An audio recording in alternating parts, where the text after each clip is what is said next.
নরসিংদী থেকে কক্সবাজার এত কম টাকায় যেতে হলে দেখতে থাকুন এই ভিডিওটা। আসসালামু আলাইকুম, আশা করি সবাই ভালো আছেন। আমি ভালো আছি। আমি, আমার বন্ধু আর দুই ভাই, চারজন মিলে চলে আসলাম নরসিংদী রেল স্টেশন। আর নরসিংদী রেল স্টেশনে বৈশা থেকে আমরা ট্রেনের জন্য বৈশা রয়েছি এবং ট্রেনে উঠলাম। আর ট্রেনে উঠা আমরা চট্টগ্রামের উদ্দেশ্যে রওনা দিলাম। আর চট্টগ্রামের উদ্দেশ্যে রওনা দেওয়ার পরে আমরা সকাল সকাল চলে আসলাম চট্টগ্রামে। আর চট্টগ্রামে এসে আমরা সিএনজি দিয়ে জনপ্রতি 100 টাকা ভাড়া করে আমরা চলে আসলাম বাঁশখালী। আর বাঁশখালী এখানে এসে আমরা নানা রকম পানের বাগান এবং মিনি সুইজারল্যান্ড দেখলাম এবং মিনি কাশ্মীর দেখলাম। এত সুন্দর ভিউ আপনারা না যাইলে দেখতেই পারবেন না, বুঝতেই পারবেন না। এত সুন্দর কাশ্মীর, এত সুন্দর মিনি সুইজারল্যান্ড, মাশাআল্লাহ।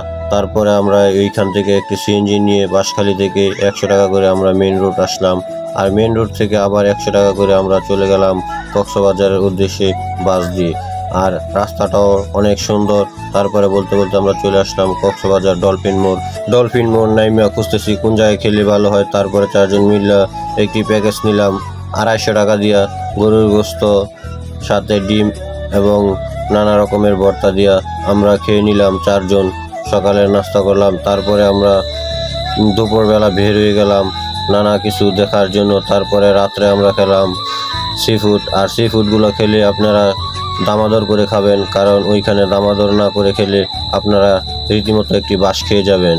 তারপরে ঘোরাঘুরি শেষ করে আমরা বাড়ির উদ্দেশ্যে রওনা দিলাম। এবারের গন্তব্য লালন কুষ্টিয়া।